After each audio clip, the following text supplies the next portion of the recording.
विशिष्ट अतिथि के रूप में मंच पर विराजमान हैं।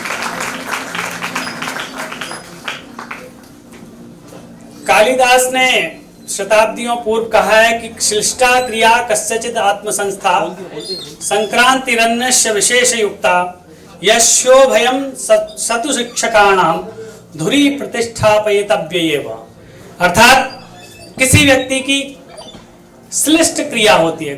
श्लिष्टा क्रिया कस्यचित् आत्मसंस्था संक्रांतिरन्यस्य विशेष युक्ता, अन्य किसी की संक्रांति विशिष्ट होती है। श्लिष्टा क्रिया अर्थात विषय का ज्ञान, और संक्रांति अर्थात उसको संप्रेषण करने की क्षमता।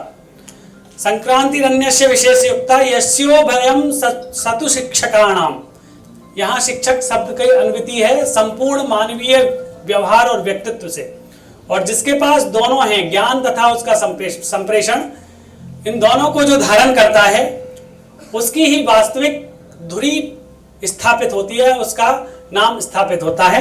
तो ऐसे वक्ता के रूप में आज हमारे बीच विराजमान हैं भोपाल के पूर्व सांसद एवं भाजपा के वरिष्ठ नेता आदरणीय आलोक संजर जी।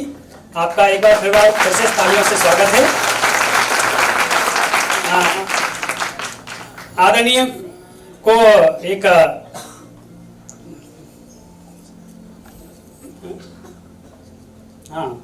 डॉक्टर सत्यप्रकाश जी हमारे अध्यक्षता के रूप में विराजमान हैं, वरिष्ठ समाजसेवी एवं तुम्हारे वरिष्ठ पत्रकार हैं। तो इसी कड़ी में आप मन की बात सबसे पहले एक क्लिप सुनेंगे प्रधानमंत्री जी की, और उसी से आधारित आदरणीय यहाँ पर वक्तव्य देंगे। मैं आदरणीय डॉक्टर राघवन शर्मा जी से अनुरोध करता हूँ, आप इस कार्यक्रम के सूत्रधार हैं, कि एक स्मृति चिन्ह प्रदान कर आदरणीय का स्वागत करें।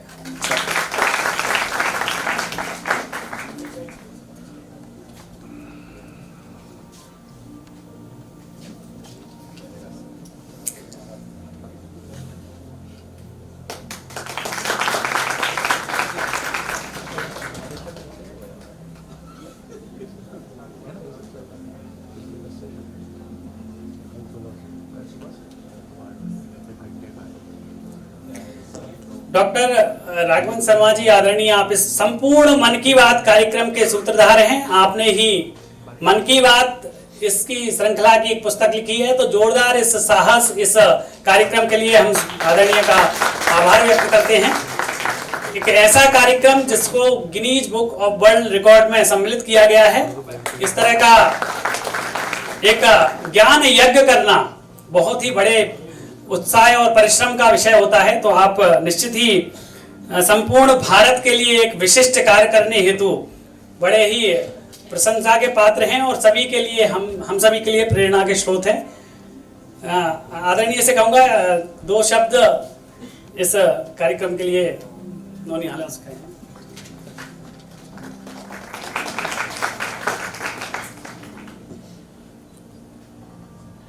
इस सभागार में उपस्थित देश का वो युवा जिसके ऊपर आने वाले समय में देश की पूरी आशाएं टिकी हुई हैं। मित्रों, कई बार बोलते हैं कि बच्चे देश का भविष्य हैं। बात सही है, बच्चे देश का वर्तमान और देश का भविष्य हैं। आगे हमारा देश क्या होगा अगर वो देखना है तो आपके चेहरे देख के कहा जा सकता है कि भविष्य में हमारा देश ये होने वाला है, ऐसा है। और जिस देश का युवा, विवेकानंद जी हमेशा कहते थे कि युवाओं को सपने देखना आना चाहिए। जब सपने देखेंगे तो सपने पूरे भी होंगे।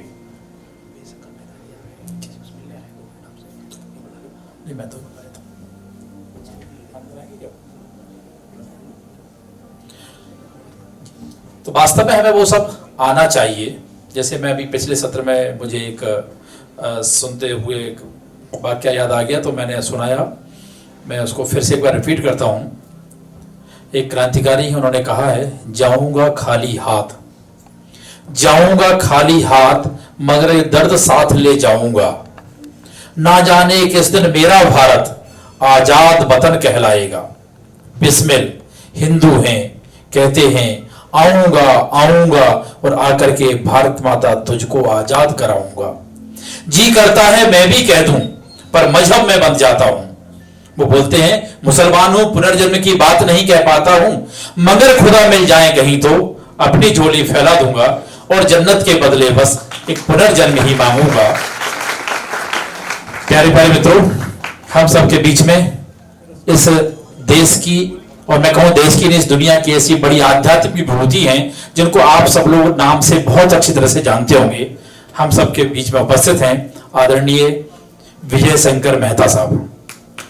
आप उनको एक मोटिवेशनल गुरु के रूप में बहुत सुनते होंगे, बहुत पढ़ते होंगे, और इस सदन का और मेरा बड़ा सौभाग्य है कि इस सदन की गरिमा बढ़ाने के लिए उन्होंने सहर्ष स्वीकारोक्ति दी है, और उनके चरण पढ़ने से ये सदन और ये कार्यक्रम अपने आप को गौरवान्वित महसूस करता है।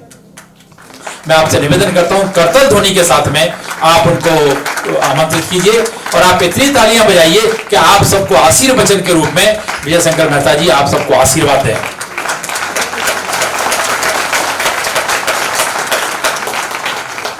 किसी भी कार्यक्रम का, किसी भी सदन का बहुत सौभाग्य है कि आपके सानिध्य हम सबको मिला है।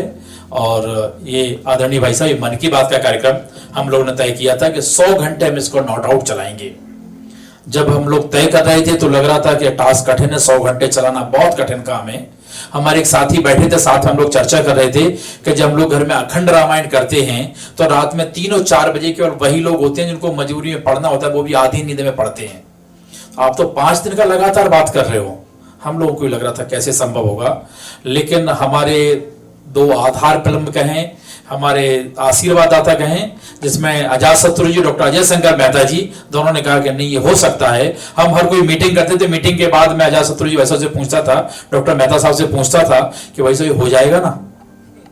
बार बार मेरे मन में यही प्रश्न आता, बोलते हाँ हो जाएगा, आप लोगों ने तय किया, बिल्कुल हो जाएगा, आप लोग जो तय करोगे वो हो जाएगा। हमें तो नहीं मालूम था, लेकिन वो बोलते थे इसलिए हो जाएगा, और वास्तव में उनकी शब्द शक्ति है कि हो रहा है।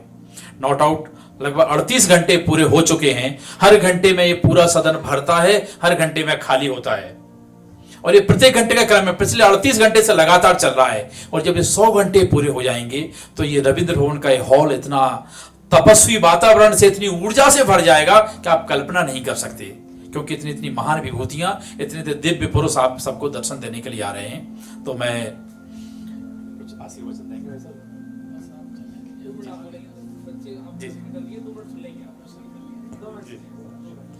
तो मैं बहुत विनम्रता के साथ, दिल की अनंत गहराइयों के साथ आदरणीय विजय शंकर मेहता जी से निवेदन करता हूं, अपनी वाणी को उनके श्री चरणों में समर्पित करता हूं। हम सबको आशीर्वचन देकर के अनुग्रहित करने की कृपा करें।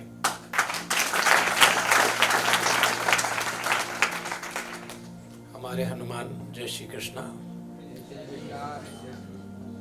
पवन तनय तुम एक आधारा, कथा कहूँ मैं मति अनुसारा। वक्रतुंड महाकाय सूर्यकोटि समप्रभ, निर्विघ्नं कुरु मे देव, शुभकार्येषु शुभ सर्वदा।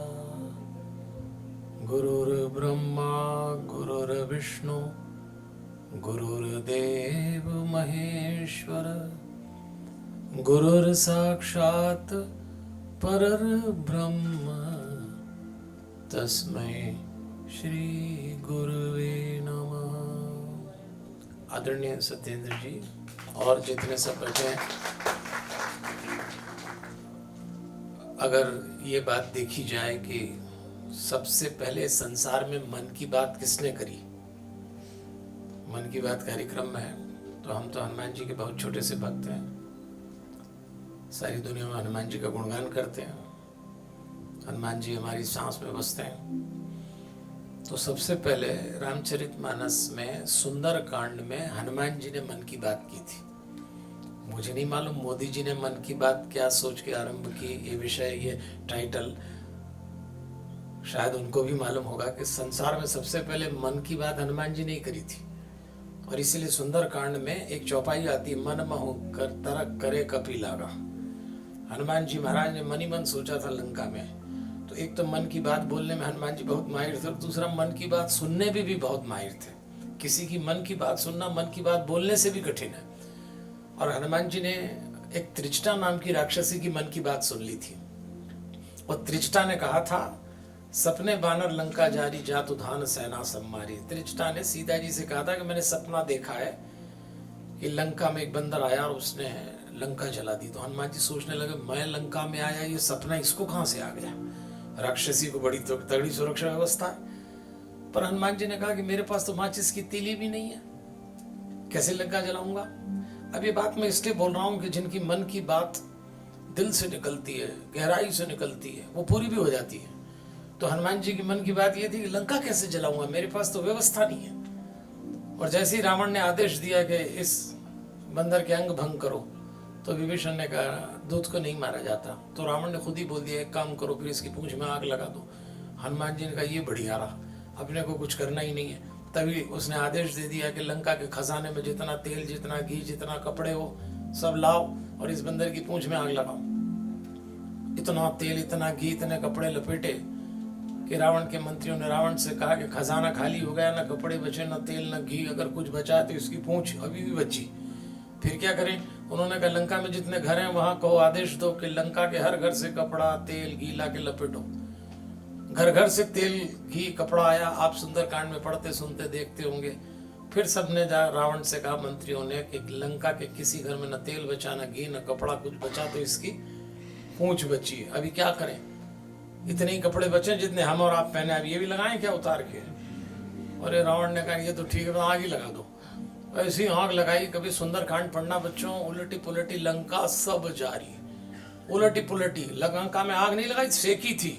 माताएं बहनें रोटी पराठा पूड़ी बनाती ना, तो सेकती, ऐसी सेकी हनुमान जी ने। काम तो परफेक्ट ही करते थे। ऐसी लंका चलाई, सब जारी। सब मतलब 100%, 99 का काम हनुमान जी नहीं करते, जो करते जम के करते। और जब हनुमान जी ने लंका जलाई और जला के चले, तो मीडिया वाले अपना माइक और कैमरा लेके आ गए। रावण के पास भी मीडिया था।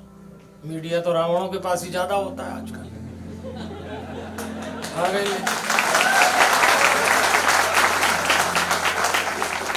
लेके आ गए। उन्होंने कहा कि आप बताइए कि आप तो राम के प्रतिनिधि हैं, राम तो अहिंसा के प्रेमी हैं, प्रेम करते हैं राम, तो आपने लंका पूरी क्यों जलाई? भाई आपकी तकलीफ रावण से थी, तो आप केवल रावण का महल जलाते, आपने पूरी लंका क्यों जला दी?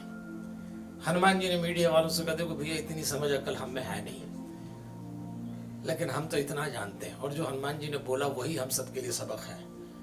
हनुमान जी ने कहते देखो भैया, और आप भी सोचो, हमारे मोहल्ले में गरबा उत्सव होता है, हमारे मोहल्ले में कॉलोनी में गणेश उत्सव होता है, हमारे जो अपार्टमेंट होता है उसमें हम दुर्गा उत्सव भी मनाते हैं। तो अपन घर घर से चंदा लेते हैं ना, और जिस जिस घर से चंदा आता है फिर बाद में उस घर क्या करते हैं, प्रसाद बेचते हैं। तो हनुमान जी ने कहा हमने क्या गलती करा? जिस जिस घर से कपड़ा आया, तेल आया, घी आया, जहां जहां से चंदा आया, हमने वहां वहां अग्नि का प्रसाद पहुंचा दिया। ये है मन की बात, पूरी होना चाहिए। तो मैं आपके इस कार्यक्रम में अचानक आ गया, व्यवधान आया, पर आपका स्नेह है, सत्येंद्र जी का, इस आयोजक परिवार का। और बच्चों, आप जहाँ भी दुनिया के जिस भी कोने में जाएं, खूब कामयाब हों। हम आश्वस्त हैं कि हमारे देश को एक ऐसे प्रधानमंत्री मिले हैं जिनका आध्यात्मिक आधार है। हम तो आध्यात्मिक व्यक्ति हैं, तो हम मोदी जी का अध्यात्म देखते हैं। राजनीति जिनको देखना है वो देखें, पर एक ऐसा देश सेवक मिला है, इस सौभाग्य के हम साक्षी हैं। इसलिए आभार प्रकट करें भगवान का, वो शतायु हों और सदैव ऐसे ही काम करते रहें। हमारे हनुमान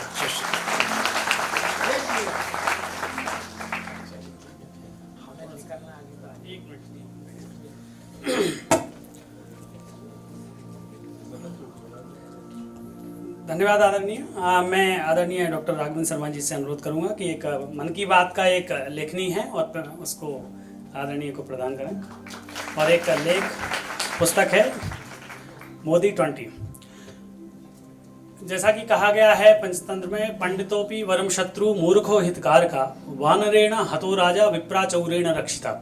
अर्थात जो विद्वान पुरुष है वो आपका शत्रु है तो भी उत्तम है।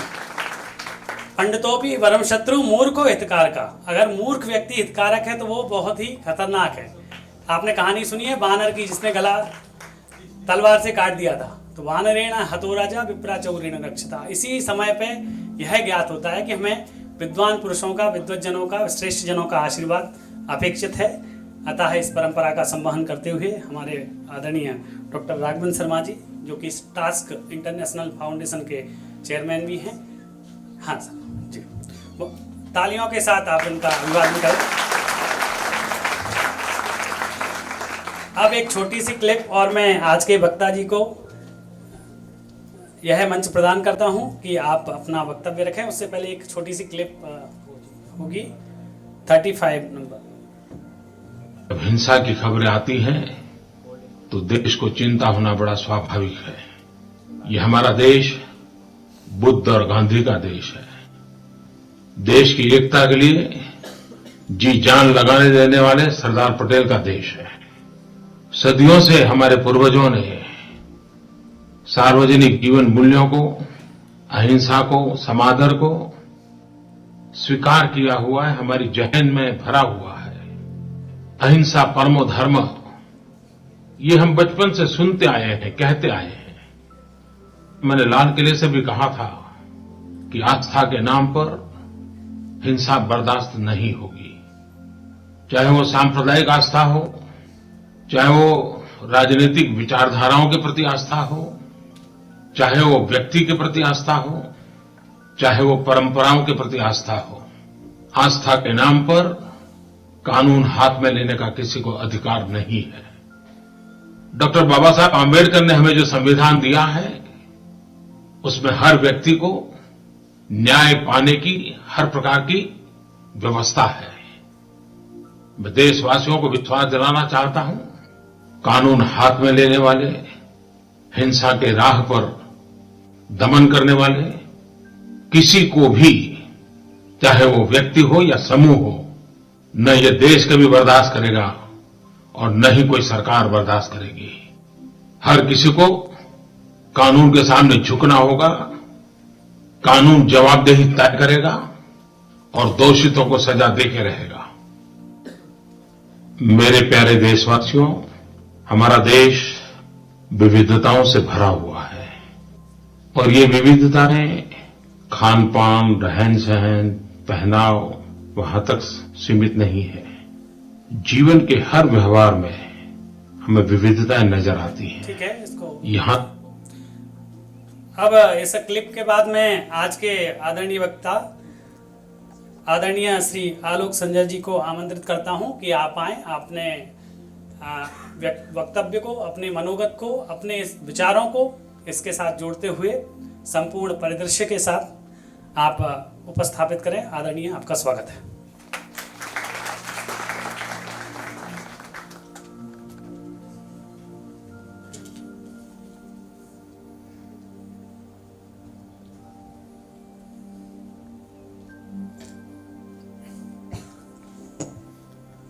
बोलिए भारत माता की। इसमें आप लोगों की गलती नहीं है। मैंने धीरे से बोला था, आपने भी धीरे से बोला। जोश में भर देता तो जोश अपने आप आ जाता। मैंने कविता पढ़ी थी, 2 लाइन की कविता है, उसको आप लोग सुनोगे तो आपके अंतःकरण से अपने आप जयकारा निकलेगा। कवि ने लिखा है कि माँ तो सबकी माँ होती है, इसमें मुझको क्या कहना है। माँ तो सबकी माँ होती है, इसमें मुझको क्या कहना है। कहना है तो ये कहना है, मेरी भारत माँ का क्या कहना है। अब जिसको आशीर्वाद चाहिए मेरे बात लगाएंगे तो मुझे भी आनंद आएगा, और जितना थोड़ा बहुत मैंने सुना है वो आपके बीच में रखने का प्रयास करूंगा। बोलिए भारत माता की, भारत माता की, वंदे वंदे। मन की बात मैराथन सेमिनार में मुझे आने का अवसर मिला और मैं धन्यवाद ज्ञापित करता हूँ हमारे राघवेंद्र शर्मा जी को। ताली तो बस बन रही है। आज के इस सेमिनार की अध्यक्षता कर रहे मोदी जी के मन की बात का 35वां एपिसोड आदरणीय सत्यप्रकाश जी। ये बात इसलिए भी भगवान की कृपा है कि अध्यक्षता करने वाला सत्य का प्रकाश मुझे मिला है।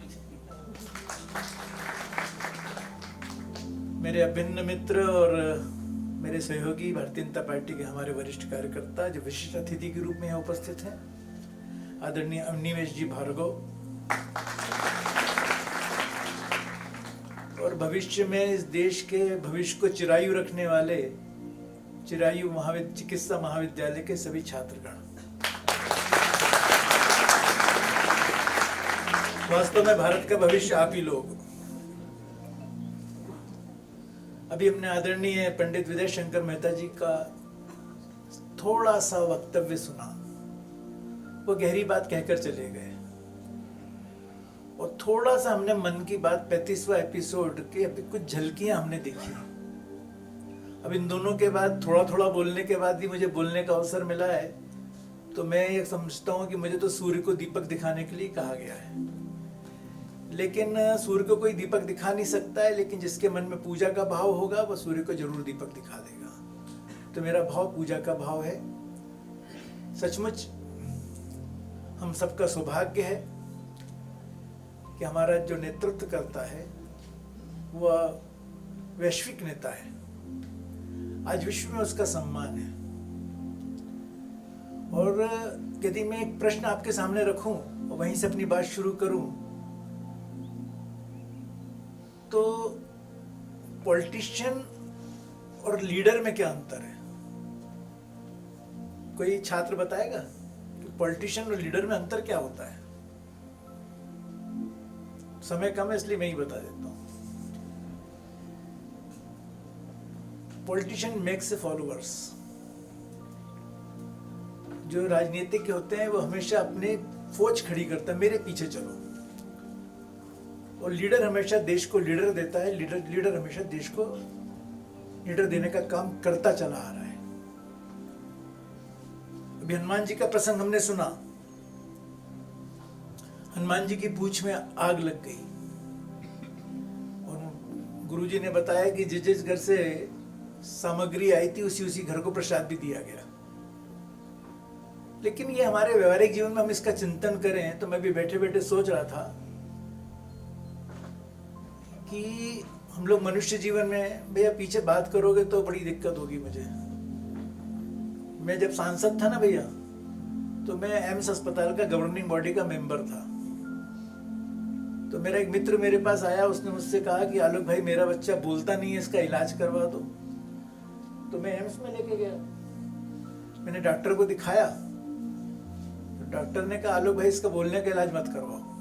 तो मैं चौंक के मैंने वही तो कराने आया हूं, तो कह रहा बोलने का इलाज मत कराओ।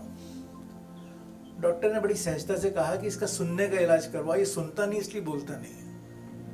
मुझे प्रेरणा मिली कि मैं सुनूंगा नहीं तो बोलूंगा कैसे। तो मैं आया हूं आपके बीच में कुछ कहना। यदि आप सुनोगे तो मुझे भी आनंद आएगा और फिर मेरा ध्यान भंग नहीं होगा। तो हनुमान जी की पूछ के संदर्भ में हम बात कर रहे थे। तो वर्तमान समय में हम देख रहे हैं कि सारी दुनिया में किसकी पूछ बढ़ रही है, जिसकी मन की बात हम करने के लिए यहाँ पर इकट्ठे हुए हैं। मोदी जी की पूछ बहुत बढ़ रही है। और लेकिन जितनी पूछ बढ़ रही है उससे ज्यादा जलने वाले लोग मौजूद हैं। तो मुझे लगता है कि जो लोग मोदी जी की पूंछ बढ़ने से जल रहे हैं तो निश्चित रूप से उनकी लंका जरूर जलेगी। तो संकेत यही है कि हमें भी अपने सहपाठी से जलना नहीं चाहिए। उसकी पूंछ बढ़ रही है तो आनंद लेना चाहिए कि यार हमारे मित्र की पूंछ बढ़ रही है। यदि हम उससे जलने लगे तो निश्चित रूप से हमारी लंका जलेगी, हमारा नुकसान होगा। कल का दिन हमारे देश के लिए बल्कि विश्व के लिए बहुत महत्वपूर्ण था। आप सब लोग टेलीविजन पर बैठे होंगे।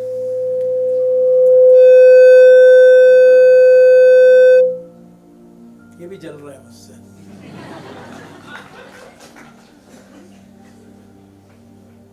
तो हमने चंद्रयान की लैंडिंग देखी। जब वो लैंड कर रहा था, गिनती के जब कुछ मिनट्स बचे थे, मेरी माँ भी मेरे साथ थी, मेरे बच्चे भी मेरे साथ थे। तो वो जो आखिरी के मिनट थे ना, बड़े वो रोमांचित करने वाले थे। सबके रोंगटे खड़े हो गए थे, हम लोग खड़े हो गए, तालियां बजाने लगे कि नहीं, अंततः भारत सफल हुआ। ये सफल क्यों होता है भारत? क्योंकि राम का देश है। अब प्रश्न खड़ा होता है, राम का देश है तो राम है कौन? लोग कहते थे भगवान है, और पूछो तो कहते मर्यादा पुरुषोत्तम राम है, और पूछो तो कहते हैं सीता के पति हैं, दशरथ के बेटे हैं, जनक के दामाद हैं, लक्ष्मण भरत शत्रुघ्न के भाई हैं। लेकिन मैं थोड़ा चिंतन कर रहा था तो मैंने सोचा कि राम का शब्द की हम संधि करें तो रा से राष्ट्र है और मां से मंगल है। जो राष्ट्र का मंगल करे वही राम है। फिर राम के सबसे नजदीक कौन रहा? कोई बता सकता है साहब, राम के सबसे नजदीक कौन है?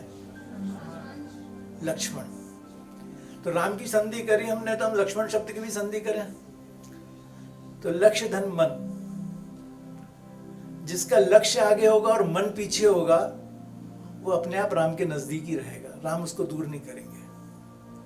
तो कल हमने देखा कि हमारे इसरो के साइंटिस्ट, हमारे नेता, हमारे लीडर आदरणीय नरेंद्र मोदी जी, इनका मन आगे नहीं था, इनका लक्ष्य आगे था।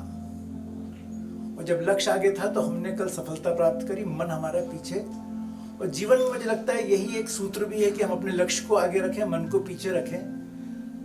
तो ये बात मैं आप गारंटी के साथ कह सकता हूं कि सफलता अवश्यम भावी है, हमको सफलता मिलेगी, जरूर मिलेगी।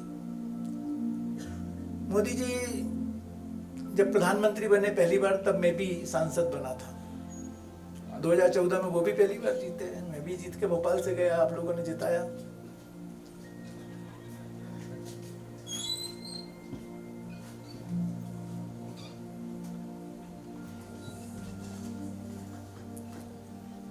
तो जब मैं दिल्ली पहुंचा और मोदी जी जब पहली बार लोकतंत्र के मंदिर में आए, तो हम लोग तो जीत की खुशी में आनंदित थे, धड़धड़ाते हुए अंदर चले गए। कहाँ हमारा आइडेंटिटी कार्ड बनेगा, कहाँ हमको बैठना है, क्योंकि हमने पढ़ा था कि लोकसभा कैसी होती है। लेकिन अंदर से देखने जाने की उत्कंठा थी, तो अंदर हम गए।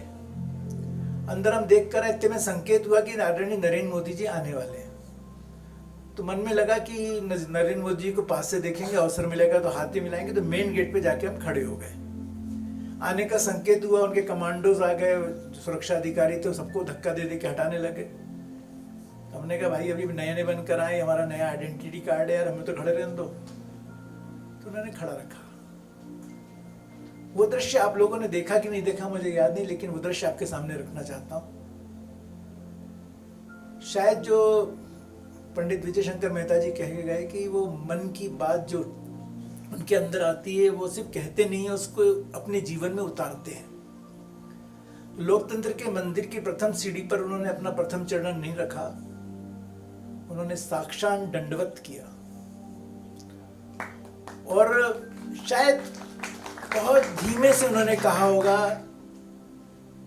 कि हे भारत माता, तेरा लाल आ गया है और तूने जो काम करने का अवसर दिया है उसको बखूबी निभाऊंगा, राष्ट्र की सेवा में अपना सर्वस्व लगाऊंगा। लेकिन एक नरेंद्र और मुझको याद आता है। कौन है दूसरा नरेंद्र? बताइए। स्वामी विवेकानंद जी, उनको भी नरेंद्र कहा जाता था। जब स्वामी विवेकानंद जी जब शिकागो गए और शिकागो में जब उन्होंने हिंदुस्तान का डंका बजाया और हिंदुस्तान का नाम रोशन किया, और जब हिंदुस्तान वापस आए तो हिंदुस्तान के कुछ लोग उनको एयरपोर्ट पर लेने गए। तो जब एयरपोर्ट पर उनको लेने गए तो जब ऊपर से नीचे उतरे तो लोगों के हाथ में मालाएं थी, उनका स्वागत करना चाहते थे। लेकिन स्वामी विवेकानंद जी जैसे ही फ्लाइट से नीचे उतरे, सीढ़ी से नीचे उतरे और जमीन पर लोट लगाने लग गए, तो लोगों ने कहा कि ये कहीं पागल तो नहीं हो गया, हम मालाएं लिए खड़े हैं और भाई जो है जमीन में लोटे लगा रहा है। जब लोट लगा ली उन्होंने, जब खड़े हुए तो लोगों ने पूछा कि स्वामी जी ये आपने क्या किया, आपने पूरी धूल धसलित अपने वस्त्रों को कर लिया। तो स्वामी जी ने कहा कि मैं काफी दिन पाश्चात्य संस्कृति में रहा, बहुत सारा संक्रमण मेरे पे लग गया होगा, और इस संक्रमण को कोई दूर कर सकता है तो मेरी भारत माता की माटी ही दूर कर सकती है। मुझे लगा कि नरेंद्र मोदी जी ने शायद स्वामी विवेकानंद का खूब चिंतन किया है, खूब अध्ययन किया है कि लौटने पर, जाने पर जब संक्रमण लग सकता है तो लौटकर हमको मिट्टी अपने वस्त्रों में लगानी पड़ेगी, तो मेरे को तो अब जाना पड़ेगा, बार बार जाना पड़ेगा, इसलिए पहले ही माटी लगा लेता हूं कि कोई संक्रमण वहां जाने पर भी ना लगे। तो ऐसे हमारे प्रधानमंत्री हैं, उन्होंने अहिंसा की बात कही, थोड़ा सा हमने एपिसोड देखा, उन्होंने कहा ये बुद्ध का देश है, ये गांधी का देश है, ये सरदार वल्लभ भाई पटेल का देश है,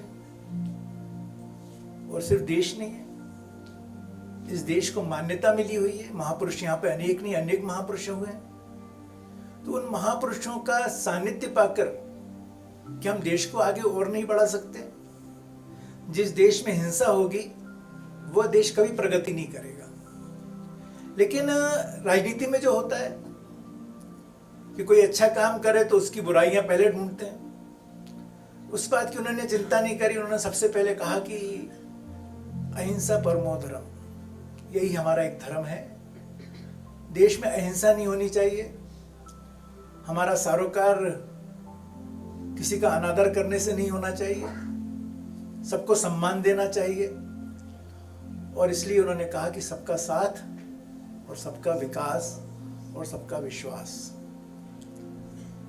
ये सिर्फ एक कहने की बात नहीं थी। यदि आप लाल किले की प्राचीर से जो उनका भाषण था, जिसमें 35वें एपिसोड में भी उन्होंने उसका उल्लेख किया, स्वच्छता अभियान। अब स्वच्छता अभियान, गांधी जी ने कभी कहा था कि देश को स्वच्छ रखना चाहिए, आसपास के वातावरण को स्वच्छ रखना चाहिए, लेकिन आदरणीय मोदी जी ने जब स्वच्छता की बात कही, चूंकि मेरे बोलने के पहले ही आध्यात्म आ गया था तो इसलिए थोड़ा सा वो विषय भी मुझे याद आ गया कि मोदी जी ने तो बाद में कहा, गांधी जी ने बाद में कहा, उसको करके किसी ने दिखाया तो राम ने दिखाया। भरत भैया आए, उन्होंने कहा आपको वापस अयोध्या चलना पड़ेगा। उन्होंने कहा नहीं, मैं तो पिता की आज्ञा का पालन करूंगा, मैं वहां जाऊंगा नहीं। उन्होंने कहा नहीं, चलना पड़ेगा। नहीं, दोनों में भाइयों में खूब संवाद हुआ। अंतोगत्वा ये हुआ कि आपके खड़ों दे दो, अब खड़ों से मैं आपका राज चलाऊंगा, मैं सिंहासन पर नहीं बैठूंगा। राम जी ने सहमति दे दी, अपने खड़ों उनको दे दिए, नंगे पांव हो गए। जंगल में विचरण कर रहे थे, एक पगडंडी से गुजर रहे थे, एक कांटा भगवान राम के पांव में घुसा, कष्ट हुआ, उन्होंने बैठे उस कांटे को निकाला। निकालने के बाद झाड़ झंखाड़ इकट्ठा करके उस मार्ग को साफ करने लगे। लक्ष्मण भैया साथ में थे, उन्होंने कहा राम जी ये क्या कर रहे हो, आप तो मर्यादा पुरुषोत्तम राम हो, ये आपका काम थोड़ी है कि मार्गों को आप साफ करो। तो भगवान राम ने कहा नहीं, ये मेरा भी काम है। यहाँ इसी मार्ग से मेरे अयोध्यावासी, मेरे भाई, मेरे अयोध्या के लोग मिलने आएंगे, इसी मार्ग से आएंगे। मैंने पदवेश छोड़ दिए, मैंने खड़ों छोड़ दिए, तो लोगों ने भी मेरे कहे अनुसार, मतलब मुझे देखकर उन्होंने अपने खड़ों छोड़ दिए हैं, अपने पदवेश छोड़ दिए हैं। वो भी नंगे पांव आएंगे और एक कांटा यहीं पड़े रहे तो उनके कांटों में पाँव में चुभेंगे, तो मुझे तो पाँव में दर्द हुआ, लेकिन उनके हृदय में दर्द होगा। तो लक्ष्मण भैया ने कहा उनके हृदय में क्यों दर्द होगा, पाँव में कांटा भी चुभेगा, पाँव में दर्द होगा। तो उन्होंने कहा नहीं, हृदय में दर्द होगा। क्यों? कहले जैसे ही पाँव में कांटा चुभेगा तो फिर वो विचार करेंगे कि प्रभु राम यहाँ से गुजरे होंगे, उनके पाँव में भी कांटा चुभा होगा, वो अपना दर्द भूलकर मेरा दर्द याद करेंगे, इसलिए मैं मार्ग को साफ करूंगा। ये स्वच्छता है। किसके लिए किया? आने वाले लोगों के लिए किया। नरेंद्र मोदी जी किसके लिए कर रहे हैं? आने वाले भविष्य के लिए कर रहे हैं। मैं याद है, हम लोग छोटे छोटे थे, हम स्टेशन पर जाते थे तो लोग वहीं थूक देते थे, पान वहीं थूक देते थे, मूंगफली खाते थे वहीं पटक देते थे, चाय पीते थे वहीं चाय का कप छोड़ देते थे। लेकिन आज जब मैं जाता हूं तो मुझे पीक दिखाई नहीं देती। अब लोगों का स्वभाव बन गया है, पहले स्वभाव नहीं था। तो स्वभाव बनाने के लिए एक नेतृत्व की आवश्यकता थी, जिसको देश ने जिसको स्वीकार किया, वो नरेंद्र मोदी जी के रूप में हमारे सामने है। बाबा साहब अम्बेडकर का भी उन्होंने उल्लेख किया था। हमने बाबा साहब अम्बेडकर के संविधान को स्वीकार किया। लोगों ने, आज भी हम देखते हैं तो अनुसूचित जाति, जनजाति, ये वो बहुत सारी बातें हम करते हैं, लेकिन बाबा साहब को भी इस देश ने स्वीकार किया, उनके द्वारा लिखित संविधान को भी स्वीकार किया, जिसके माध्यम से आज देश चल रहा है। लेकिन राम ने एक और काम किया। बाबा साहब ने संविधान बाद में लिखा, लेकिन शायद उन्होंने पहले प्रेरणा दे दी। भगवान राम शबरी से मिलने गए, और शबरी से मिलने गए तो अनुसूचित जाति से थी। जब वो मिलने गए तो शबरी ने कहा कि मैं आपको बेर खिलाती हूँ, तो बेर को पहले चखती थी, झूठा करती थी कि खट्टा है कि मीठा है, मीठा हो तो खिलाती थी, और राम उसको सहज स्वीकार करते रहे। तो कहीं ना कहीं उन्होंने संदेश दिया। और बाबा साहब ने भी यही कहा कि कोई जाति ऊंची नहीं है, कोई जाति नीची नहीं है,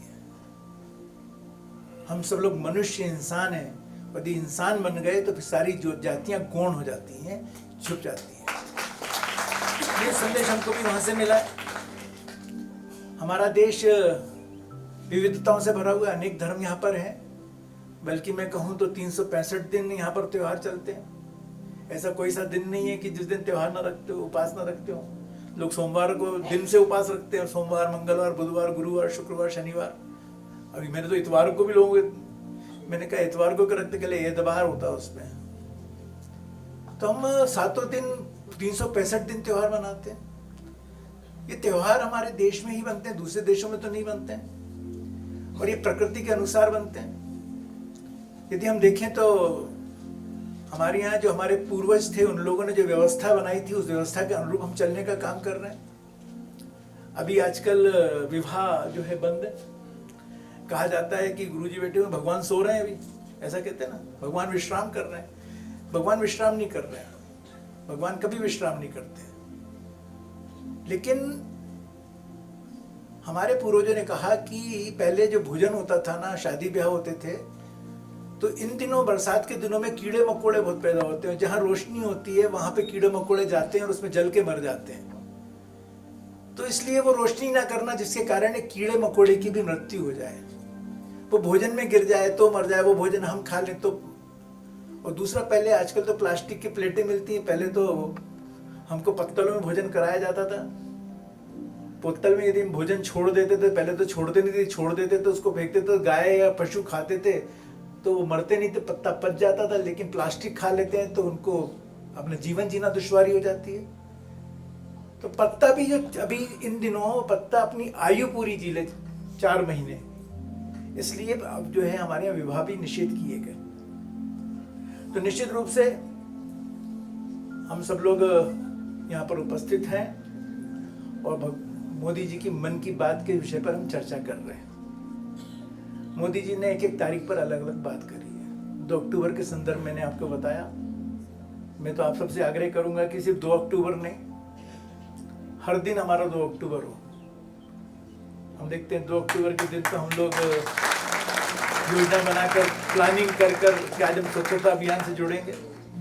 लेकिन गांधी जी कहते हैं कि हर दिन हमारा 2 अक्टूबर हो, वो हर दिन गांधी जयंती हो, तो हमारे देश के लिए हितकारी होगी। मोदी जी ने 35वें एपिसोड में एक और बात कही थी। वो अमूमन हम लोग देखते हैं, एक बिटिया है प्रेरणा, उसने मोदी जी से मन की बात में प्रश्न किया था। तो चूंकि मुझे अभी बोला गया 1 घंटे पहले, तो मैं थोड़ा पढ़कर आया, तो मेरे को लगा ये विषय भी आपके सामने जरूर रखूंगा।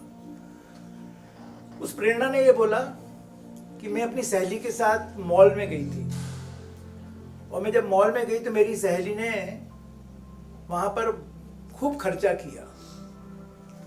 उसने पिज्जा भी खाया, उसने महंगे महंगे ब्रांडेड कपड़े भी खरीदे, और जब हम घर वापस आ रहे थे तो जिस ऑटो से आ रहे थे उससे 4 रुपए का उसने बहुत मोल भाव किया, और उसको उसने 4 रुपए नहीं दिए। तो तो मोदी जी ने उस बिटिया की बात को सुनकर कहा कि यदि हम मेहनतकश इंसानों को भी यदि थोड़ा सा जो तवज्जो दे देंगे, हम यदि ताकत रखते हैं मॉल में खर्चा करने की, यदि किसी गरीब के साथ यदि हमने उसको साझा किया तो उसकी जो आपको दुआएं मिलने वाली हैं वो आपको बहुत दूर तक लेकर जाएंगी।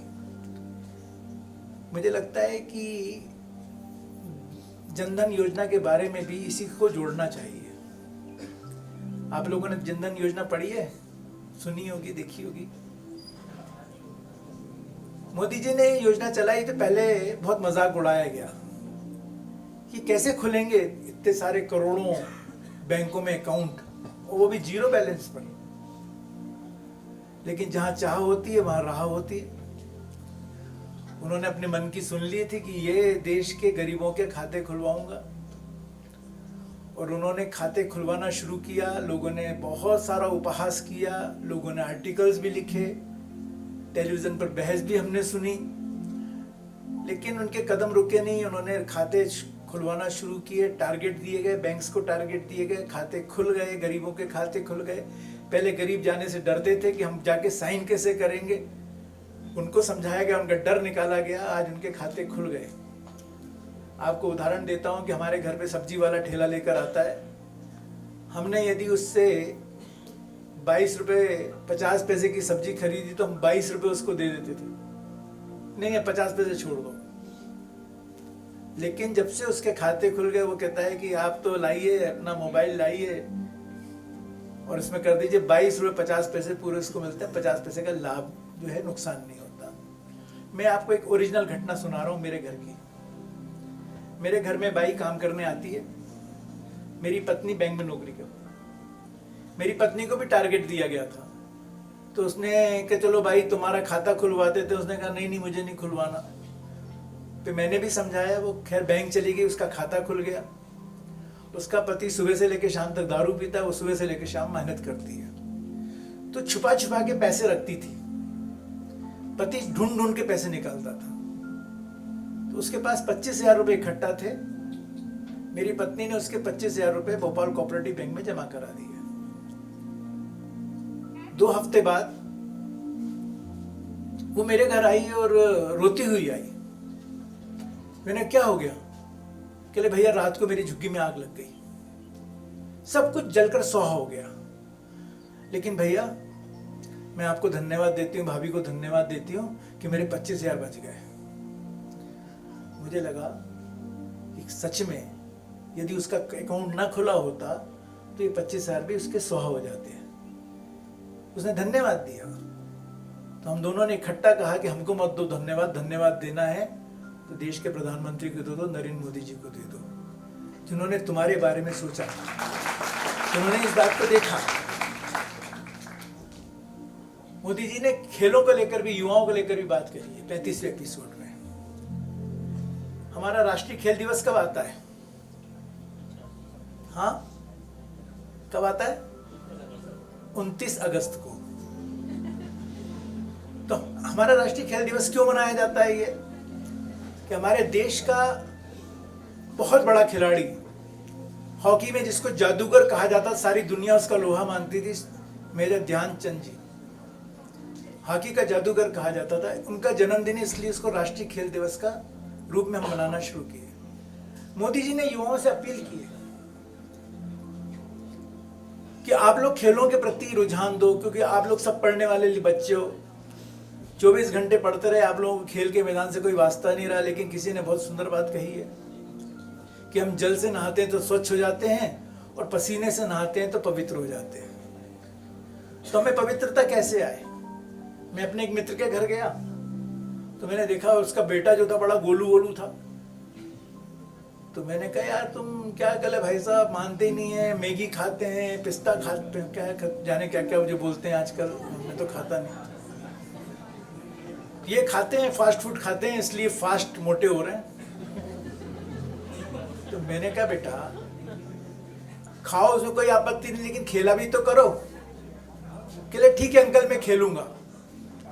मैं 3-4 महीने बाद फिर गया तो देखा तो उसमें शरीर तो कम हुआ नहीं था, शरीर तो बढ़ रहा था, महंगाई और भ्रष्टाचार की तरह। मैंने कहा बेटा आप खेलते नहीं हो? कहले अंकल खेलता हूँ। मैंने क्या खेलते हो? कहले अंकल हॉकी खेलता हूँ, फुटबॉल खेलता हूँ, क्रिकेट खेलता हूँ, लॉन टेनिस खेलता हूँ, आजकल तो कबड्डी भी खेल रहा हूँ। मैं कहाँ जाते हो खेलने? कहले नहीं कंप्यूटर पे खेलता हूँ। कंप्यूटर पे यदि खेलोगे तो फिर दिक्कत हो जाएगी। तो मोदी जी ने कहा नहीं भाई, हमको मैदानों में जाना चाहिए। आप पढ़ाई कर रहे हो बहुत अच्छी बात है, आप अपना भविष्य बना रहे बहुत अच्छी बात है, लेकिन यदि हम स्वस्थ नहीं रहे, हमारा शरीर स्वस्थ नहीं रहा, तो ये सारी पढ़ाई लिखाई ये सब बेकार हो जाएगी यदि हम बीमार हो गए तो मोदी जी ने इस बात का विशेष हम सबसे आग्रह करा। शिक्षक दिवस की उन्होंने बात कही। डॉक्टर कृष्णन जी के जन्मदिन पर हम मनाते हैं। हमारे पूर्व राष्ट्रपति हैं, राष्ट्रपति बनने के बाद भी कभी हमने दिखा, यदि पढ़ेंगे भी उनके बारे में, तो कभी वो भाव नहीं आया कि मैं देश के सर्वोच्च पद पर बैठा हूँ। हमेशा शिक्षक भाव लिए रहे। और एक गुरु की महिमा हमारे यहाँ आज इसको आप लोग दर्शन कर रहे होगे जो आपको शिक्षक पढ़ाते हैं। तो इसलिए शिक्षक दिवस पर भी हम लोगों को प्रेरणा लेनी चाहिए। मोदी जी ने कहा कि हमारे खास तौर पे युवा साथी, हमारे छात्र साथी गुरु की महिमा को समझें। आज भी हमारे गुरु हमको मिल जाते हैं, हम झुककर जब प्रणाम करते हैं तो हमको आशीर्वाद देते हैं, क्योंकि गुरु एक ऐसी चीज है जो हमेशा हमको आशीर्वाद देते हैं। निश्चित ही हम सब लोग इस देश के लिए जी रहे हैं। जो जिस क्षेत्र में काम कर रहा है, चाहे वो अध्ययन कर रहा हो, चाहे वो जॉब कर रहा हो, या व्यापार कर रहा हो, या समाज सेवा कर रहा हो, तो वो जीता है। लेकिन एक कहावत है पुरानी, मैं आप लोगों से पूछता हूँ, कोशिश करने वालों की, जोर से बोलो, कोशिश करने वालों की, कोशिश करने वालों की। आज से हम ये बोलेंगे ही नहीं, ये डिलीट कर दीजिए अपने अपने दिमाग की डिक्शनरी से। आज से हम बोलेंगे, करत करत अभ्यास के जड़मती हो सुजान, और रसरी आवाज जाते सिर पर पड़त निशान। कोशिश करने वाले की जरूर हार होती है, क्योंकि वो कोशिश कर रहा है, लेकिन जो अभ्यास कर रहा है उसकी कभी हार नहीं होगी। एक ना एक दिन वो लक्ष्य को प्राप्त करेगा। तो इसलिए हम सब लोग स्वामी विवेकानंद जी से,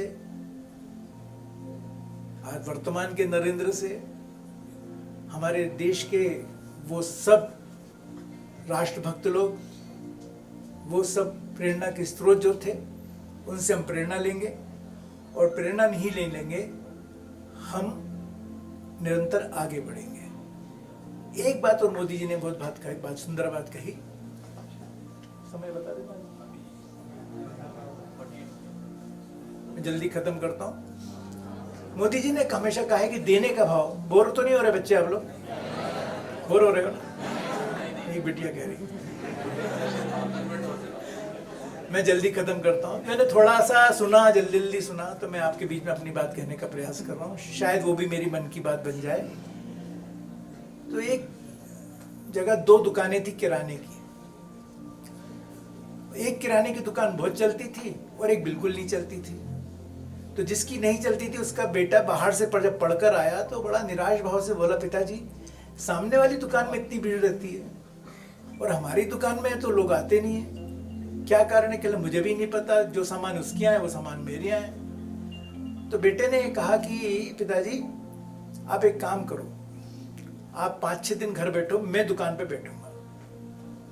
वो तकता रहा सामने वाली दुकान को, सामने वाला क्या कर रहा है उसको देखता रहा। तो उसने देखा कि कोई ग्राहक उनके यहाँ आता था, तो वो जो यदि 1 किलो शक्कर लेके आता था तो उसका जो नौकर था वो 1.25 किलो लेके आता था, और तराजू पे जब रखता था तो फिर अंदर जाता था, फिर वो 25 ग्राम शक्कर और लेके आता, ऊपर उसके सामने डालता था। और इसके नहीं, कभी कोई आ जाता था तो वो 1.25 किलो लेके आता था और ग्राहक के सामने से उससे निकालता था और वापस जाके बोरे में रख के आता था। तो ये भाव मोदी जी ने कहा कि देने का भाव रखोगे तो लोग आपसे जुड़ेंगे, क्योंकि उसके सामने जब उसके पूड़े में कोई डाल रहा है तो उसको बड़ी संतुष्टि मिल रही है कि मेरे कोई डाल रहा है, और कोई निकाल रहा है तो वो बड़ा दुखी हो रहा था कि अच्छा खासा लेके आए, निकाल रहा है। तो देने का भाव हम रखें। और साथ में आप लोग विद्वानों की विद्यावान हो, हैं? विद्यावान क्यों हो? विद्यावान देखिए, मैं यही खत्म करता हूं। तो छोटी छोटी बातें कह के कि रावण विद्वान है और हनुमान जी विद्यावान है। और इसलिए हनुमान चालीसा में कहा गया है कि विद्यावान गुणी अति चातुर, राम काज करवे को आतुर। यदि हम विद्वान बनेंगे तो हम रावण की श्रेणी में आ जाएंगे। विद्वान बनने की बिल्कुल आवश्यकता नहीं है। जो हमको विद्या प्राप्त हो रही है उसके माध्यम से हम विद्यावान बने। और इसलिए बीते कल की भी चिंता करें और आने वाले कल की भी चिंता करें। मैं देख रहा था, एक जगह मैं पढ़ रहा था, मुझे बहुत अच्छा लगा, उस कहकर अपनी बात को विराम देता हूँ कि कुछ बुजुर्ग बैठे हुए थे, तो एक पाइप, टेढ़ा मेढ़ा पाइप था, उसमें तार डाल रहे थे, तो तार डल नहीं रहा था, तो बहुत देर से परेशान हो रहे थे। तो आप जैसा युवा वहां पे खड़े खड़े देख रहा था, तो उसने बोला कि आप लोग इतनी देर से परेशान हो रहे, लाओ मैं इसको 1 मिनट में डाल देता हूँ।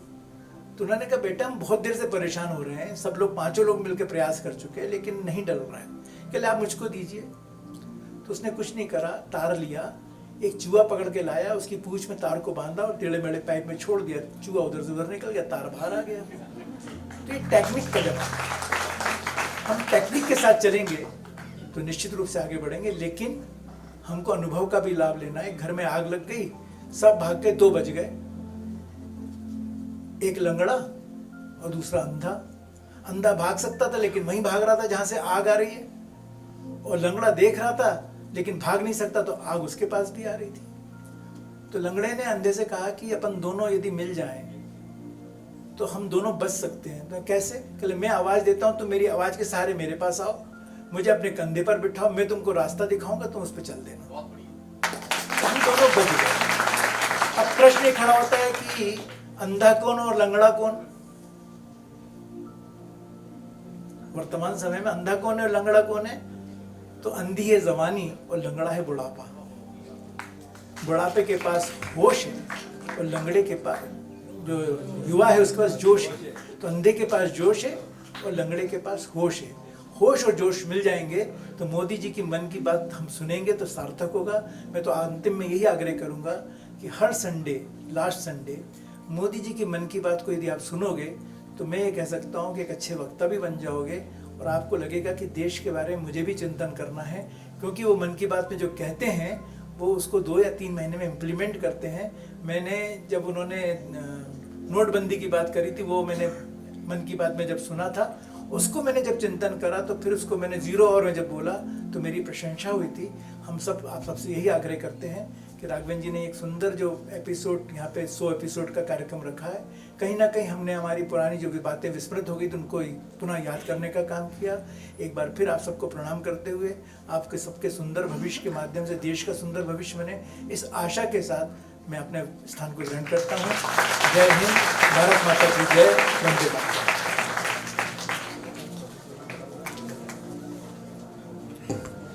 बहुत बहुत धन्यवाद आदरणीय। जैसा कि रामचरितमानस या रामायण की कथा पर आपने अंतिम में केंद्रित किया हम सभी को, और कुछ लिखता हूँ, लेखक हूँ, भावाक्षर एक पुस्तक है, उसमें पथिक के ऊपर एक छोटी सी कविता लिखी है कि कौन था वह पथिक जो हो वियोगी कह गया, और राम के जीवन की जो सारी कथा यूं कह गया, हा अगर उस क्रौंच का वध आदि कवि ना देख पाते, शास्त्रविद हैं कह गए, रामायण कवि तब लिख ना पाते। तो समस्त भावों को, समस्त रसों को इस मन की बात में समाहित किया गया है, और कहीं ना कहीं हमारे रामचरितमानस का जो मुख्य रस है करुण, उस करुण तक जब तक हमारा हृदय नहीं पहुंचता, जब तक हमारा मन नहीं पहुंचता, जब तक हमारे मन का स्पंदन उस करुण तक नहीं होता, तब तक वास्तविक रूप में हम अपने संकल्प को सिद्ध नहीं कर पाते हैं। और कहा भी गया है कि संकल्पः सिद्धिदायकः, संकल्प है तभी वह सिद्ध होगा। इस प्रकार के मनोगत विचारों को यहाँ रखने के लिए समस्त हम जितने यहाँ पर लोग बैठे हैं, हम सभी इन विचारों से निश्चित रूप में लाभान्वित हुए हैं। और आदरणीय ने जिस प्रकार से इस सत्र में अपने विचारों को रखा है, निश्चित रूप से हम सभी उससे लाभान्वित हुए हैं और सभी जीवन में उन विचारों को का ध्यान रखेंगे। साथ ही साथ हमारे बीच में अभी उपस्थित हैं, मैं आदरणीय मंच से आग्रह करूंगा कि आप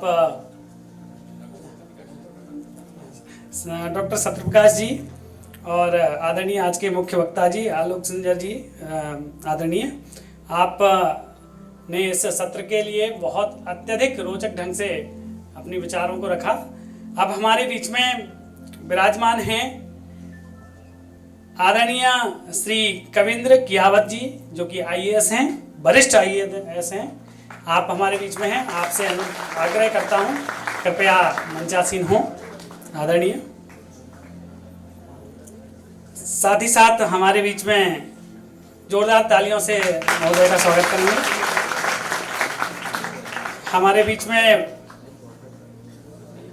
उपस्थित हैं आदरणीय श्री शिव कुमार विवेक जी, जो कि वर्तमान में स्वदेश अखबार जो है उसके संपादक हैं, स्वदेश पत्र के संपादक हैं। तो यह मंच इन विद्वज्जनों से सुशोभित हो रहा है। निश्चित रूप से यह अनवरत श्रृंखला जारी है विचारों की, मन की बात की। यह मन की बात का जो कार्यक्रम है निश्चित रूप से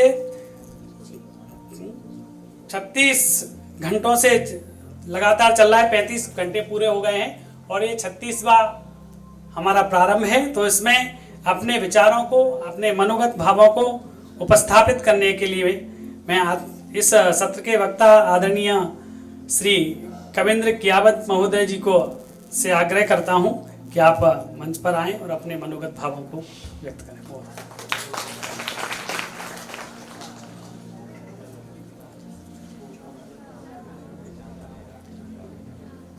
सर्वप्रथम मैं task international public policy research संगठन का आभार व्यक्त करना चाहता हूं, जिन्होंने इस भारत को आदर्श भारत बनाने के संकल्प के साथ आम जनता तक अपने मन की बात को पहुंचाया। उसका आज हम अनवरत 100 एपिसोड के संकलन की प्रस्तुति यहाँ कर उन विचारों को पुनः स्मरण में ला करके अपने आचरण में उसको उतारने का प्रयास करने के लिए प्रेरित कर रहे हैं। आज इस आयोजन में उपस्थित इस युवा शक्ति को भी मैं आह्वान करता हूं कि कृपया आप मन की बात के प्रत्येक एपिसोड को देखें, सुने, मनन करें और आचरण में लाने का प्रयास करें, तभी उसकी सार्थकता होगी। मन की बात का शुरुआत 3 अक्टूबर 2014 से प्रारंभ हुई थी और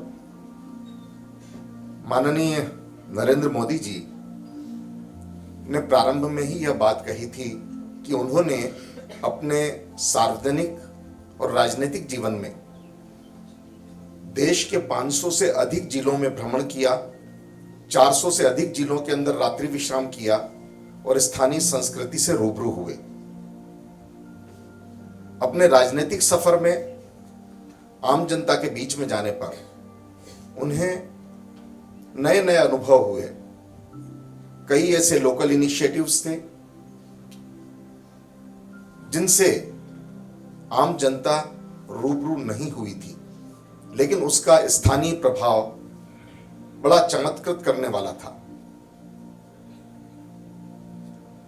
विभिन्न मंचों से प्रतिनिधिमंडल जब आकर के मिलते थे, उनके द्वारा जिस प्रकार की समस्या रखी जाती थी, उनके कार्यालय में जिस प्रकार के अभ्यावेदन आते थे, समस्याएं आती थी, सुझाव आते थे, विचार आते थे, उन सबको उन्होंने यथा समय मन की बात के चैप्टर में सम्मिलित किया।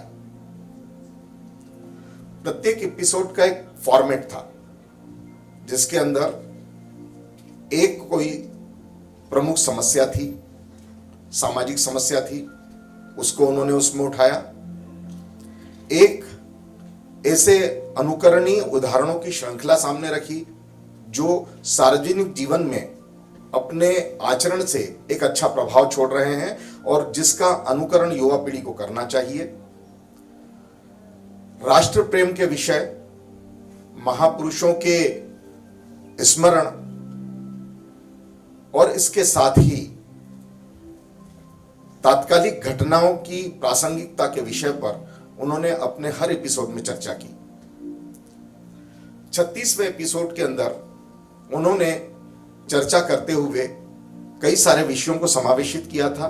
उन्हीं में से कुछ विषयों को हम आपके समक्ष प्रस्तुत कर रहे हैं।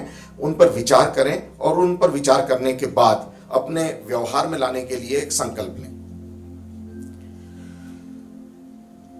इस एपिसोड के अंदर उन्होंने स्वच्छता के विषय को उठाया था और स्वच्छता के इस विषय के संदर्भ में उन्होंने हरियाणा के एक शिक्षक का उदाहरण दिया था, महाराष्ट्र के एक शिक्षक का, चंद्रभान कुलकर्णी का उदाहरण दिया था, जो सेवानिवृत्ति के बाद प्राप्त होने वाली 16,000 रुपए की पेंशन में से 5,000 रुपए पेंशन की राशि अपने ग्रामीण परिवेश को स्वच्छ और स्वस्थ बनाने के लिए निरंतर प्रयास करते थे और ग्राम में एक जागरूकता का ऐसा माहौल पैदा किया कि उस गांव का स्वच्छता का परिदृश्य ही पूरी तरह से बदल गया।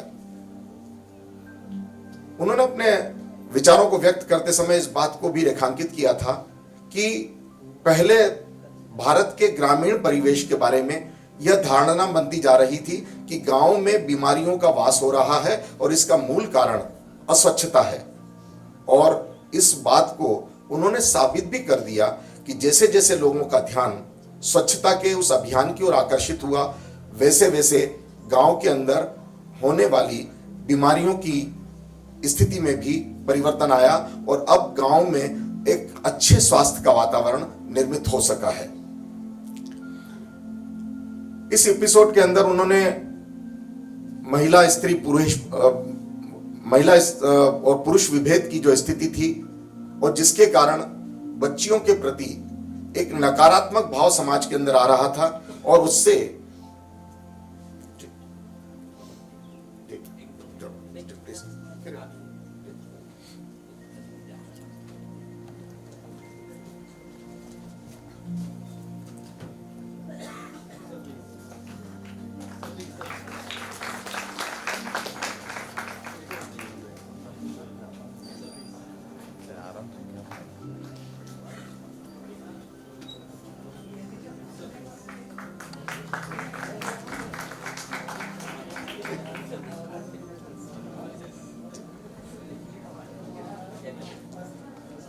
सेल्फी विद डॉटर का एक प्रयोग हरियाणा के अंदर किया गया और उस प्रयोग का यह प्रभाव हुआ कि प्रत्येक परिवार में बच्चियों के प्रति उन अभिभावकों का ध्यान गया जो पूर्व में उनके प्रति उपेक्षा भाव बरतते थे। उनसे हर क्षेत्र में एक भेदभाव की स्थिति निर्मित करते थे। स्कूलों में जाने से उन्हें वंचित किया जा रहा था, समाज में उन्हें समान व्यवहार नहीं मिल रहा था।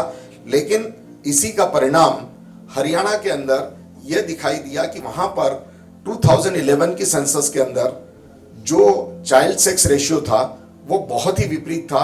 लगभग 1000 पुरुष के ऊपर वह संख्या 840 के लगभग पहुंच गई थी। लेकिन जब इन विषयों पर चर्चा हुई और सकारात्मकता के साथ में लोगों ने पहल की, लोगों ने अपने जीवन में इस विषय को हाईलाइट करना शुरू किया, तो उसका प्रभाव यह हुआ कि अब तात्कालिक स्थिति में 2021 के सर्वे के अनुसार वहां पर चाइल्ड सेक्स रेशियो में इंप्रूवमेंट होकर के 871 हो गया है और धीरे धीरे यह बढ़ोतरी हो रही है। दूसरा परिवर्तन वहां पर हुआ कि सरकार ने स्वयं भी इस बात को स्वीकार करते हुए यह माना कि मिडिल स्कूल के बाद बच्चियों को स्कूलों में इसलिए नहीं भेजा जाता क्योंकि स्कूल दूर हैं और वहां पर को एजुकेशन है, सोसाइटी में फिर भी बैरियर था। इसके लिए हरियाणा गवर्नमेंट ने वहां पर इस बात की शुरुआत की कि छात्राओं के लिए पृथक से स्कूल बने, उससे छात्राओं को आगे आकर के पढ़ने के अवसर मिले। धीरे धीरे उनको आगे के स्कूलिंग और कॉलेज के अंदर भी पृथक से अवसर उपलब्ध कराए गए और जिसका परिणाम सकारात्मक रूप से दिखाई दे रहा है। और हरियाणा जैसे समाज के अंदर जहां पर पहले बालिकाओं के बारे में एक अलग सोच था, उसमें परिवर्तन हुआ है। मध्य प्रदेश में भी इसका प्रभाव आप स्पष्ट देख सकते हैं। पहले मध्य प्रदेश के अंदर हमारे यहां पर लगभग 220 सेक्स चाइल्ड रेशियो था, वो इंप्रूव होकर के 2021 के अंदर 931 पहुंचा है, जबकि अभी नेशनल एवरेज 940 है। लेकिन जो पिछले 10 वर्षों के अंदर प्रगति हुई है वो रिमार्केबल है और आगे आने वाले समय में हम नेशनल एवरेज पर अगले 7 वर्षों के अंदर पहुंच जाएंगे। मोदी जी ने इसके साथ ही इस एपिसोड के अंदर एक बात और भी कही थी, इनक्रेडिबल इंडिया, अतुलनीय भारत के बारे में, कि भारत विविधताओं से भरा एक देश है। यहां धार्मिक और प्राकृतिक और वन्य प्राणी से संरक्षित क्षेत्रों में पर्यटन की अपार संभावनाएं हैं। तो उन्होंने लोगों को इस बात के लिए आह्वान किया कि वे कम से कम एक वर्ष में 10 दिन अपने स्थान से बाहर जाकर के दुनिया को देखें और वहां जो कुछ भी देखें उसका डिस्क्रिप्शन वो इनक्रेडिबल इंडिया साइट पर पोस्ट करें, ताकि वहां के संबंध में उनकी जो भी धारणा है वो आम जनता तक आ सके। यदि कोई कमी है तो उस कमियों में सुधार के लिए शासन पहल कर सके, और यदि उसको लोकप्रिय बनाने के लिए कोई इनिशिएटिव लिया जाना है तो केंद्र सरकार उसके संबंध में पहल कर सके। इसी प्रकार इसके दौरान उन्होंने एक सर्वे से यह भी जानकारी प्राप्त की कि किस क्षेत्र में जाने का लोगों का रुझान है। उस क्षेत्र की पर्यटन पुस्तिकाएं उन्होंने प्रकाशित करवाई और धीरे धीरे उस क्षेत्र में पर्यटकों की संख्या में निरंतर वृद्धि हो रही है।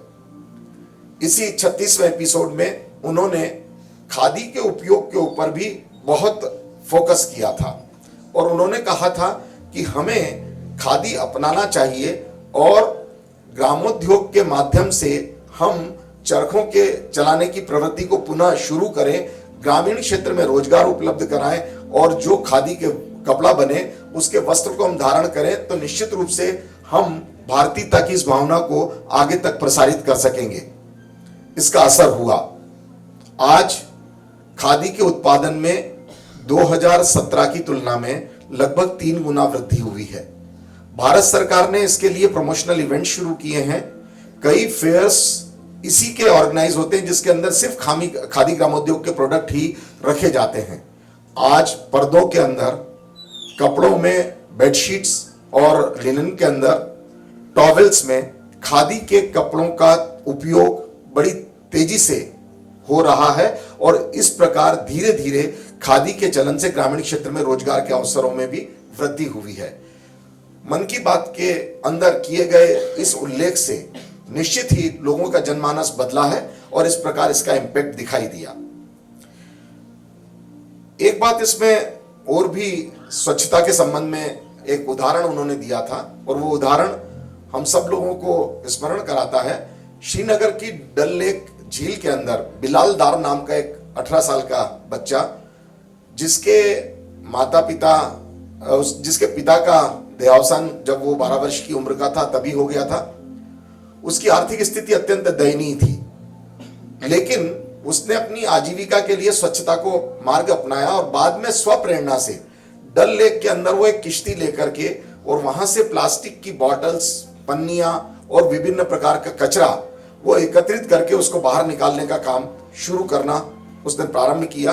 और उसकी इस शुरुआत का प्रभाव ये हुआ कि उस डल लेक के अंदर शिकारों के माध्यम से जो गंदगी फैल रही थी और जिससे पर्यटकों को असुविधा होती थी, पर्यटकों को वो असुविधा तो दूर हुई ही, साथ ही नवीन पर्यटक भी उस क्षेत्र में आकर्षित हुए। उसके लिए नगर निगम श्रीनगर ने उसको सम्मानित किया और उसका भी विशेष उल्लेख 36वें एपिसोड के अंदर माननीय नरेंद्र मोदी जी ने मन की बात के अंदर किया था। इसके साथ ही इस एपिसोड के अंदर उन्होंने फीफा वर्ल्ड कप के जो उस समय भारत में आयोजित होने जा रहा था उसके संबंध में फुटबॉल खेल का जिक्र किया था और कहा था कि हमारी युवा पीढ़ी ऐसे खेल खेले जिससे शारीरिक क्षमता में वृद्धि हो। और इसका प्रभाव भी अभी हाल ही में माननीय नरेंद्र मोदी जी की पिछले माह जो शहडोल में यात्रा हुई थी, उस यात्रा में उन्होंने आदिवासियों के बीच में बैठ करके जब चर्चा कर रहे थे तो युवा लोगों ने बताया कि शहडोल जिले के प्रत्येक ग्राम पंचायत के अंदर फुटबॉल क्लब बने हैं और वहां के युवा खिलाड़ी अब राज्य स्तरीय टीम का हिस्सा बने हैं और वहां पर जिला स्तर पर हर वर्ष टूर्नामेंट्स का आयोजन हो रहा है। इस प्रकार के प्रेरक प्रसंगों से निश्चित रूप से जनजीवन के अंदर परिवर्तन हुआ और लोगों ने उस चीज को अंगीकार किया और उससे हमारी स्थितियों में परिवर्तन दिखाई दे रहा है। इस एपिसोड के अंदर उन्होंने उन महापुरुषों का जिक्र किया जिनका जन्म इसी माह में आ रहा था। इसमें एक उल्लेख था महात्मा गांधी जी का। 2 अक्टूबर को उनका जन्मदिन था। 11 अक्टूबर को जयप्रकाश नारायण जी और नानाजी देशमुख का जन्मदिवस था।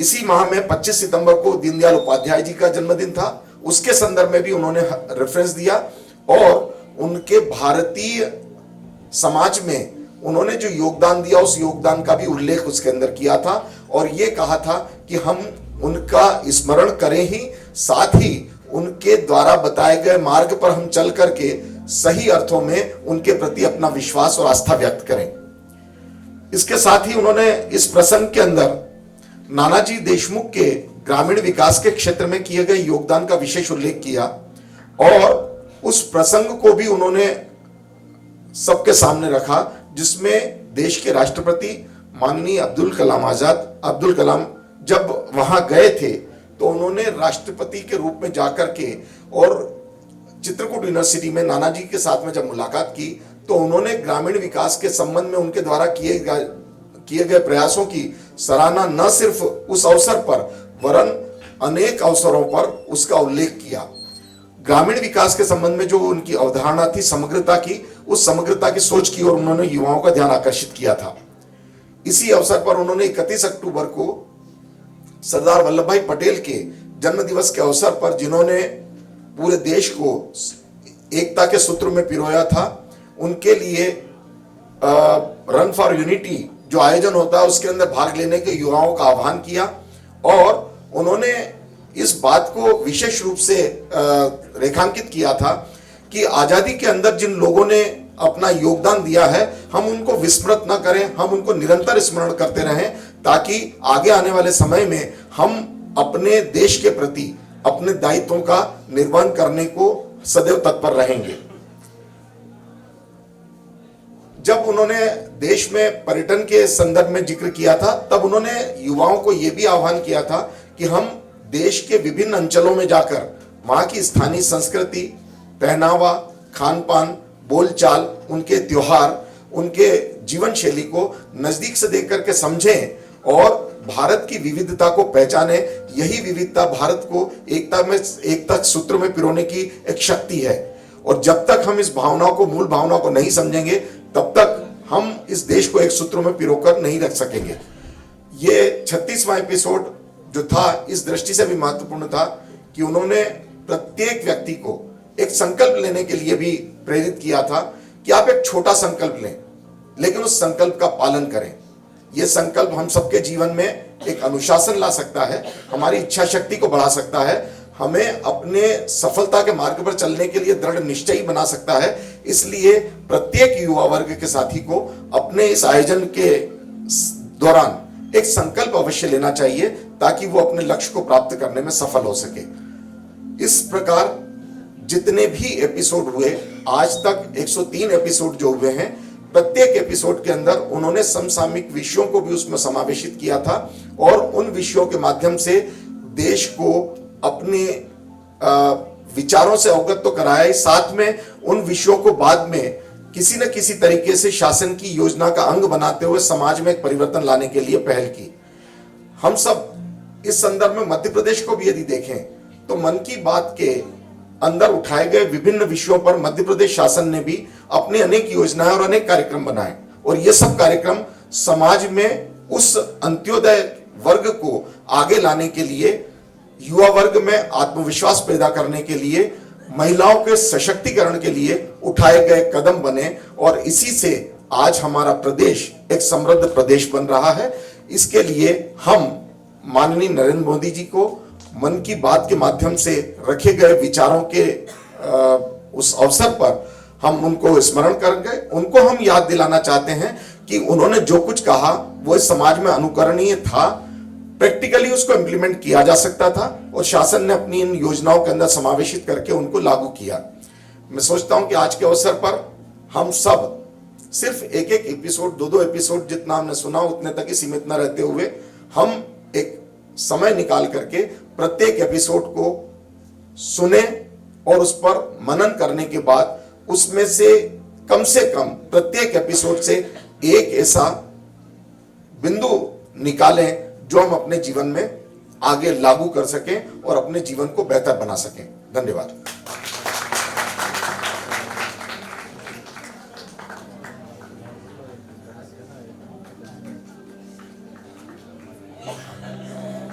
जिस विषय पर अभी हमारे वक्ता चर्चा कर रहे थे, उस विषय से संबंधित यदि आपका कोई प्रश्न हो तो आप अपना प्रश्न कीजिए।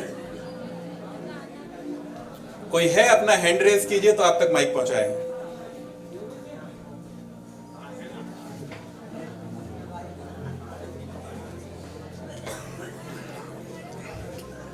आपने अभी सुना हमारे आदरणीय श्री कविंद्र कियावत जी, जो कि वरिष्ठ आईएएस हैं, प्रशासनिक सेवा में हैं वर्षों से। आपने बड़े ही सारगर्भित तरीके से तथा तथ्यों के साथ अपने वक्तव्य को रखा। निश्चित ही आपके मन में बहुत सारे कौतूहल होंगे, बहुत सारे प्रश्न होंगे, बहुत सारे ऐसे विचार होंगे जो आप स्पष्ट और करना चाहें। तो आप अपने जिज्ञासाओं को, आपके अपने मनोगतों को, आप जो भी जानना चाहते हैं, सीधे प्रश्न करना चाहते हैं, आप आदरणीय से प्रश्न कर सकते हैं। माइक आप तक पहुंच जाएगा। कोई भी जिज्ञासा जो आप समन करना चाहते हैं, स्वागत है आप सभी का।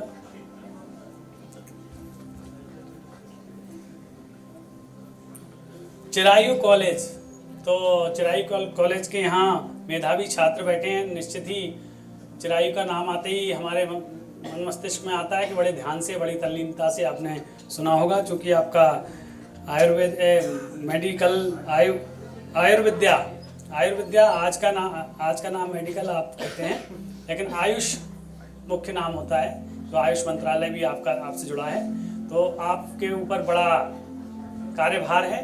निश्चित ही आपने बड़ी ही तल्लीनता से सुना है। जो भी आपकी जिज्ञासाएं हैं आप रख सकते हैं। स्वागत है।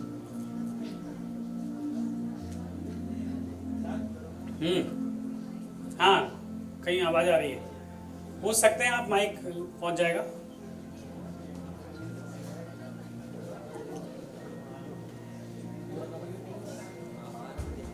ठीक है।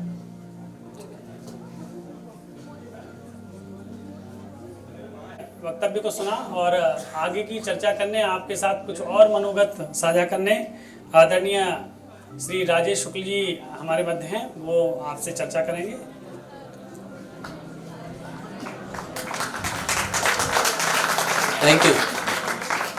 Thank you for this love and try to maintain it, जिससे आपके हमारे मन में भी आपके लिए उतना ही प्रेम रहे और आपके मन में भी उतना ही रहे ससम्मान।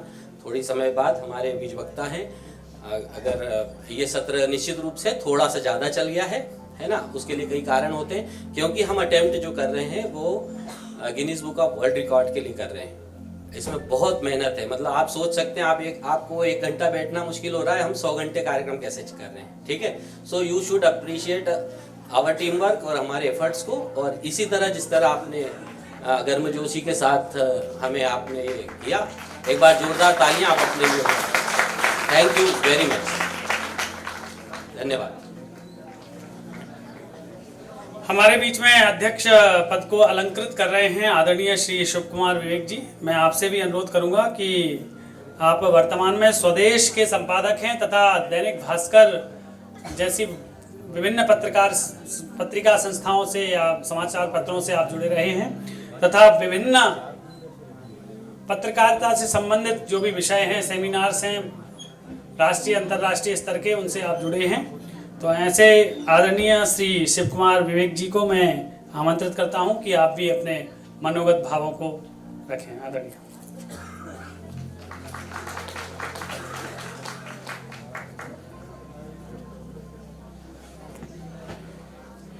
नमस्कार मित्रों, सम्मानीय कियावत साहब और हमारे विद्यार्थी मित्रों,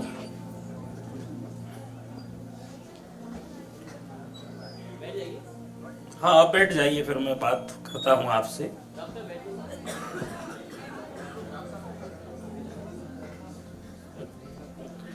संवाद था संवाद जब स्थापित होता है जब आप उसके स्तर पर आ जाते हैं। आप डॉक्टर्स बनने वाले हैं, आप जब उस आदमी के सामने वाले के स्तर से बात करेंगे, उससे जब आपका संवाद का तार जुड़ेगा तो मेरे ख्याल से वो ज्यादा बेहतर, जी, आपके साथ ज्यादा बेहतर कंफर्ट महसूस करेगा। और हम तो ये मानते हैं कि डॉक्टर अच्छी तरह से अगर बिहेव करता है, अच्छी तरह से ट्रीट करता है, अच्छी बात करता है तो हमारी आधी बीमारी दूर हो जाती है। तो ये क्या है? संवाद है। तो मोदी जी के मैं किसी एपिसोड की बात पर नहीं जा रहा हूं क्योंकि अभी काफी बात हुई है 36वें 37वें एपिसोड पर। 36वें 37वें में जैसा आदरणीय कियावत जी ने कहा कि खादी की बड़ी बात की, और जब उन्होंने बात की थी उस एपिसोड में तो अकेले दिल्ली के एक खादी के शोरूम से 1 करोड़ रुपए की बिक्री हो गई थी खादी की। तो खादी को हमने अपने जीवन में उतारा मोदी जी के कहने पर और मोदी जी के आग्रह पर, मोदी जी के कहने पर। लेकिन मोदी जी ने ये जो बात कही है वो कई बातें हमारे बीच से उठाई हैं। जैसा हम देखते हैं, हम तो अखबार वाले हैं, न्यूज़पेपर में हमें कई बार कई चीजें तब पता चलती हैं जब मोदी जी कह देते हैं। तो मोदी जी का कितना सशक्त संवाद है। तो ये जो संवाद है, मैं सिर्फ इतना कहना चाहता हूं, मुझे 5 मिनट का समय इन्होंने दिया, मैं सिर्फ ये बात कहना चाहता हूं कि देखिए कम्युनिकेशन की कला का ये अप्रतिम उदाहरण है। दुनिया के बड़े राजनेता जो बहुत अच्छा संवाद स्थापित कर सके हैं, दुनिया में जिनके उदाहरण दिए जाते हैं, जैसे मैंने कहा भी कि महात्मा गांधी बहुत बड़े कम्युनिकेटर थे, स्वामी विवेकानंद बहुत बड़े कम्युनिकेटर थे, तो रोनाल्ड रेगन और हम बाकी लोगों की बात जो सुन रहे हैं कि वो बहुत बड़े कम्युनिकेटर रहे हैं, मार्टिन लूथर किंग वगैरह। तो उस श्रृंखला में मोदी जी एक बहुत सर्वश्रेष्ठ संवाद स्थापित करने वाले राजनेता के रूप में आए हैं। और एक लास्ट में मैं ये कहना चाहूंगा कि जिस आकाशवाणी को आप लोगों में से बहुत लोगों ने रेडियो नहीं सुना होगा वर्षों से, जब हम पूछते हैं तो कई लोग कहते हैं 80% कहते हैं नहीं रेडियो नहीं सुना है।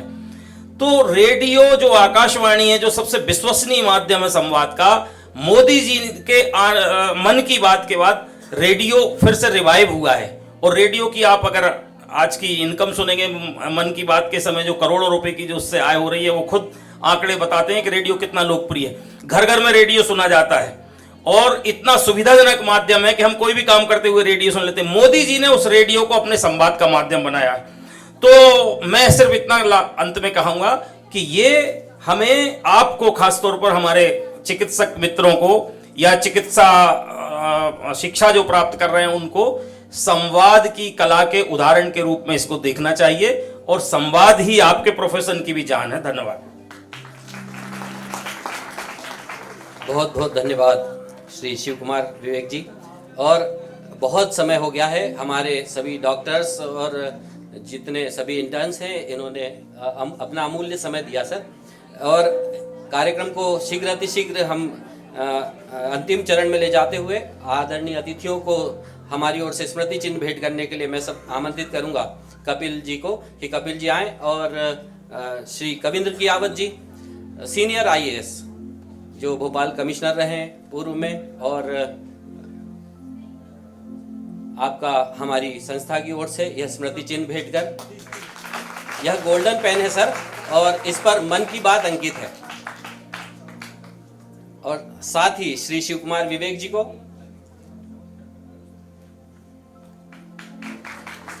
श्री शिव कुमार विवेक जी को भी यह स्मृति चिन्ह भेंट कर,